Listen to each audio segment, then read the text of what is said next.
Bonjour à tous, dans cette vidéo, j'avais envie de parler d'argent. On est dans une société de consommation qui nous pousse à consommer, d'où son nom. Du coup, en fait, on est dans un espèce de cercle vicieux parce que on va au travail, on gagne de l'argent et on a envie de gagner toujours plus d'argent. Et qu'est-ce qu'on fait avec notre argent? Eh bien, on va le dépenser dans cette société de consommation. On va acheter des biens de consommation. On va acheter tout et n'importe quoi pour remplir notre maison, nos placards. Mais on a toujours envie de plus. On a toujours envie d'avoir une voiture plus grande, d'être plus dans le luxe, d'avoir une maison plus grande, un logement plus grand, des vêtements plus chers. Peu importe, on envie la personne qui gagne plus que nous. Du coup, on est dans ce cercle vicieux, à gagner toujours plus d'argent pour pouvoir le dépenser dans tout un tas d'objets, tout un tas de choses qui sont au final pas essentielles à notre vie. Alors, dans cette vidéo, j'avais envie de vous parler, d'aborder le minimalisme financier. Petite présentation de notre famille. Nous sommes 3. Alors, il y a mon mari François, moi et notre fils Noah. Et puis nous avons 2 poilus. Alors, il y en a un qui est juste derrière moi, c'est Bibi, notre chat, et nous avons également une chienne de taille moyenne. Voilà, ça, c'est notre famille.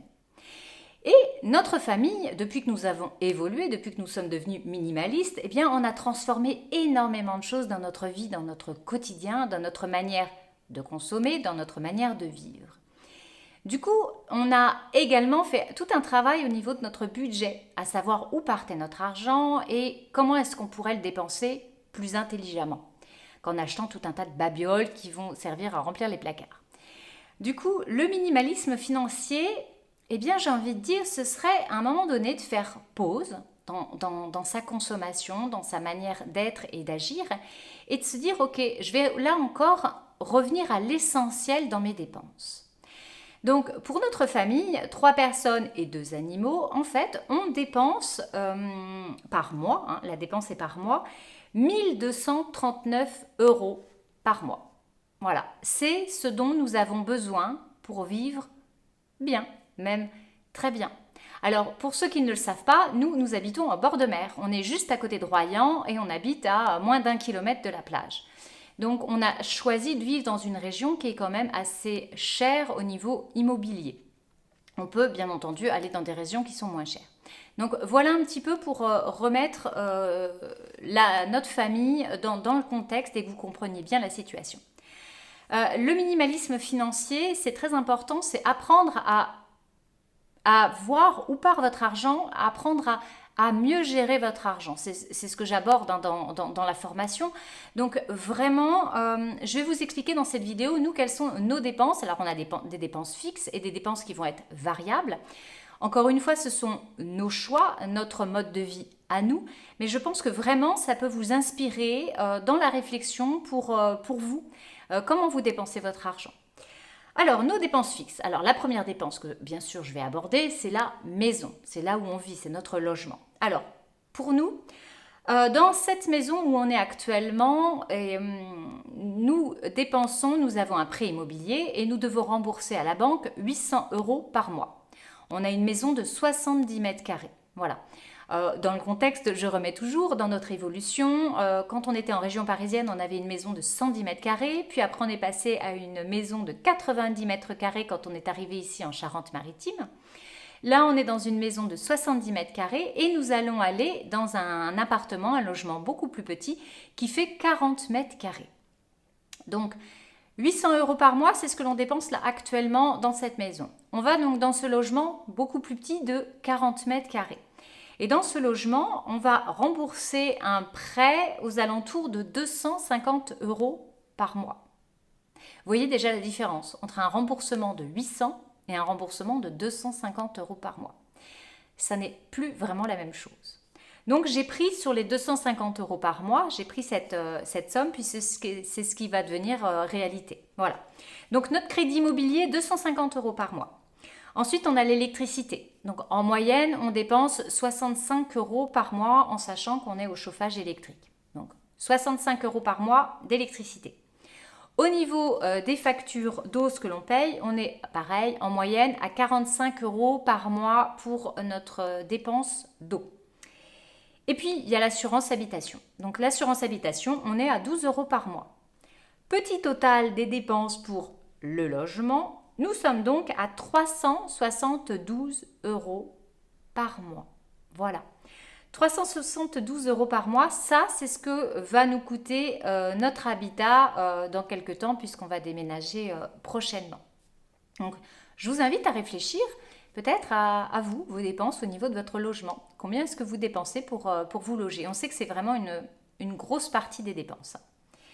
Donc 372 euros par mois pour notre maison. En ce qui concerne l'Internet, parce que là encore, c'est devenu une dépense indispensable. Forcément, je partage sur les réseaux, je partage sur YouTube, je me sers d'Internet, donc c'est quelque chose d'important dans notre famille. Mais on pourrait peut-être ne pas avoir de dépenses d'Internet.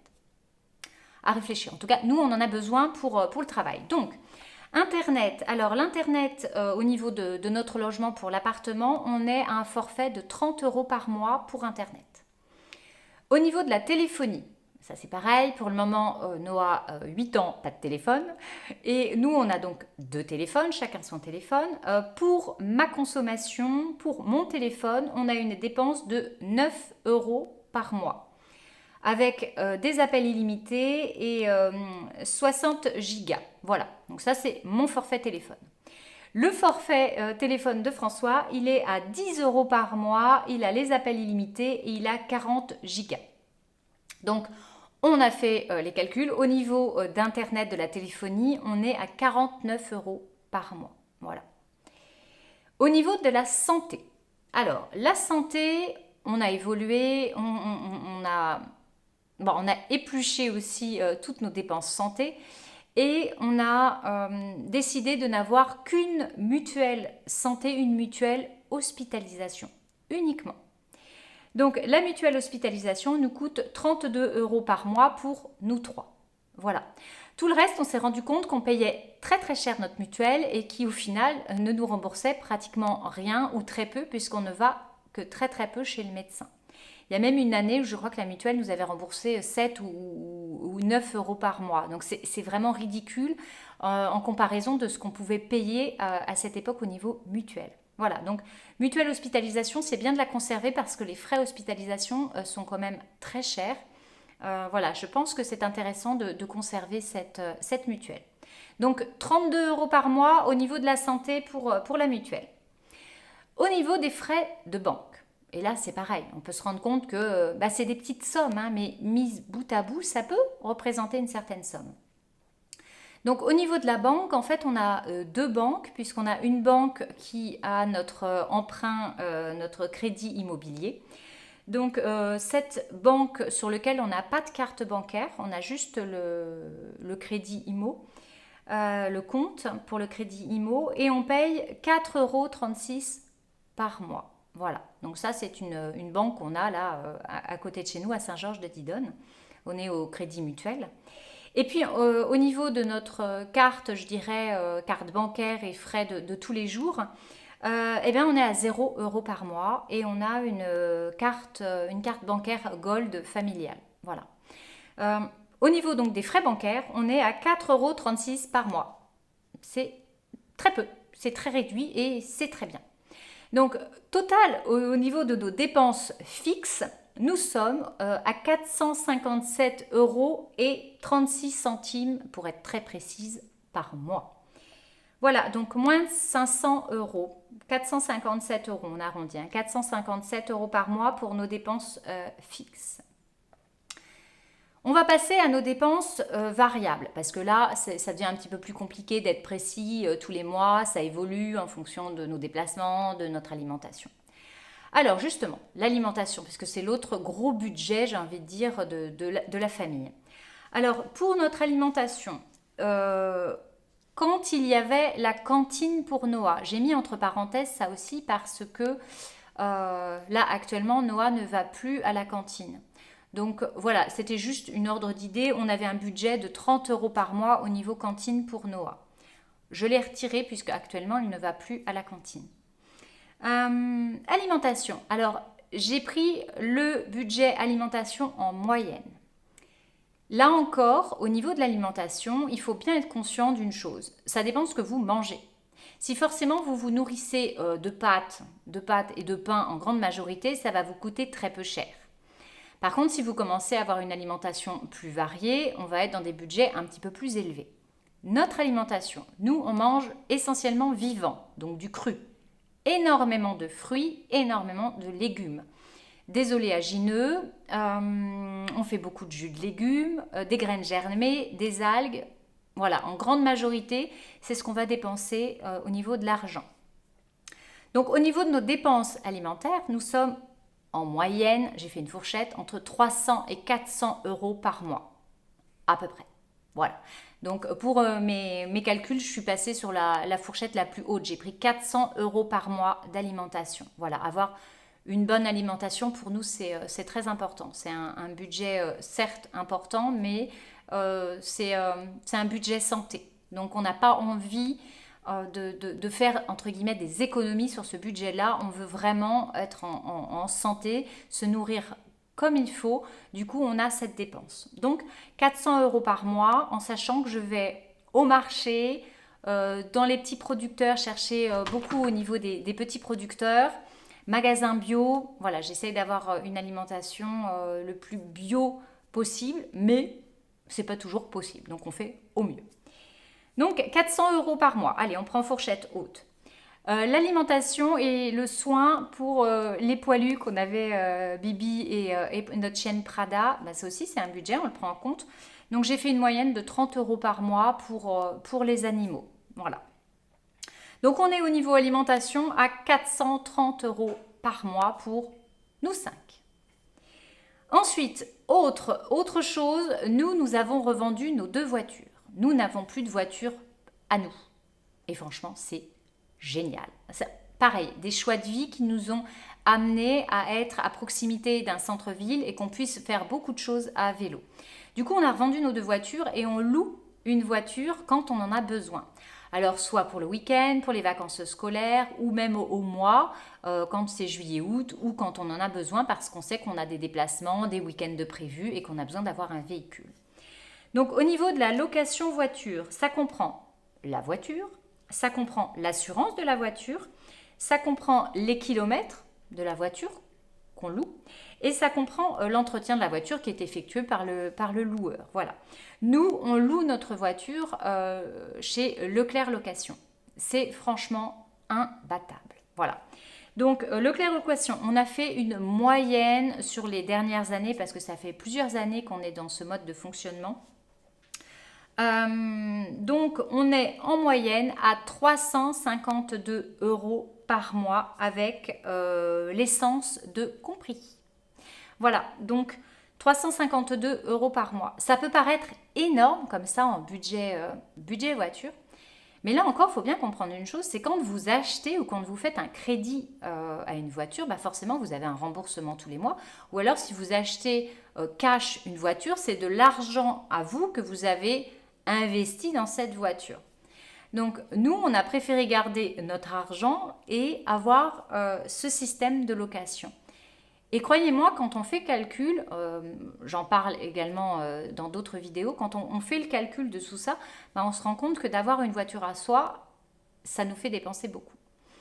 C'est pas le sujet de la vidéo, mais je referai peut-être des vidéos sur ce sujet précisément, sur le fait qu'on n'ait plus de voiture. Voilà. Donc 352 euros par mois. Et là encore, c'est un budget qui est complètement variable parce que ça va dépendre vraiment des kilomètres que vous faites en voiture, si vous en avez beaucoup besoin ou pas. Nous, c'est variable en fonction des vacances, en fonction de si on reste en France et on voyage en voiture ou pas. Enfin, voilà, donc le budget voiture peut être vraiment très variable. En tout cas, pour nous, c'est une solution facilitée. On est libéré au niveau d'esprit, on n'a plus de problème de voiture, de se dire oh là là, peut-être qu'il va y avoir une panne, qu'il faut mettre de l'argent de côté, etc. Non, c'est terminé. Donc au niveau des dépenses variables, on est à un total de 782 euros par mois. Voilà. Donc quand on fait le total de nos dépenses fixes et de nos dépenses variables, nous arrivons à cette somme de 1239 euros et 36 centimes si on va être précis par mois. Notre famille a besoin pour vivre de 1239 euros. Voilà. Donc, comprenez bien que quand on est dans ce système-là, eh bien, tout l'argent qu'on va gagner en plus, ça va être de l'argent qu'on va pouvoir mettre de côté, qu'on va pouvoir investir, par exemple, dans des formations. Si vous avez envie de changer de travail, eh bien, vous pouvez avoir de l'argent pour vous former. Si vous avez un projet de vie, de déménagement, de vacances, quelque chose qui vous tient à cœur, eh bien, là encore, vous allez pouvoir utiliser cet argent pour ça. Donc, on n'est plus dans le stress de travailler beaucoup pour avoir de l'argent parce qu'on a besoin de dépenser beaucoup pour notre voiture, pour ci, pour ça. Non, on est revenu là encore à l'essentiel pour vivre. Avoir un toit, avoir un moyen de locomotion, ça aussi pour le moment c'est nécessaire pour qu'on puisse bouger. Une bonne alimentation, avoir un budget alimentation. Le minimum qui nous sert à vivre et à vivre confortablement. L'idée, c'est pas de revenir à l'âge préhistorique, non, c'est d'être dans notre société actuelle, mais d'avoir et de revenir à l'essentiel. Donc, imaginez bien qu'on n'est plus du tout dans faut qu'on gagne de l'argent, faut qu'on gagne beaucoup d'argent, faut travailler beaucoup pour avoir beaucoup d'argent. On n'est plus du tout là-dedans. On sait qu'il nous faut au moins 1239 euros, voilà, si je dis pas de bêtises, 1239 euros par mois pour bien vivre, pour profiter de la vie. Donc, en fait, on a déconstruit le système pour être moins des acharnés du boulot et plus dans profiter aussi de la vie. Donc peut-être que vous, c'est une possibilité chez vous. Vous avez peut-être cette possibilité de comprendre comment vous dépensez l'argent, d'arriver à comprendre et à mettre en route certaines choses. Et vraiment, dans la formation, quand je parle de ça, d'arriver à mieux gérer son argent, c'est très intéressant. Quel consommateur, consommatrice vous êtes et comment revenir là encore à l'essentiel. Comment être dans le minimalisme financier sans être des radins. Et là encore, j'insiste, on n'est pas radin parce que l'argent, on va le dépenser, mais autrement. On va peut-être s'acheter des vêtements de temps en temps quand on en a besoin, mais au lieu d'acheter 10 t-shirts bas de gamme dans des magasins qui fabriquent dans des pays étrangers n'importe comment, avec des tissus qui ne sont pas bio, avec plein de pesticides, en maltraitant, enfin en ne traitant pas bien les personnes, bah nous on va mettre peut-être plus d'argent dans un pull, dans un t-shirt, mais au moins on sait qu'on donne notre argent à une entreprise éthique, à un vêtement durable, voilà. Donc c'est vraiment déconstruire pour reconstruire peut-être la société de consommation de demain. Je ne suis pas là pour taper sur les doigts et dire qu'il faut arrêter de consommer. Non, il faut arrêter de consommer, de surconsommer et d'être dans une consommation d'outrance pour tout et n'importe quoi. Et réapprendre à consommer intelligemment, à consommer durablement. Donc le minimalisme financier, c'est un retour à l'essentiel sur ses dépenses, comprendre, gérer son budget. Donc si vous avez envie d'en savoir plus, je vous invite à aller regarder juste sous la vidéo. J'ai été ravie de passer ce moment avec vous et j'espère que cette vidéo vous aura servi. À bientôt.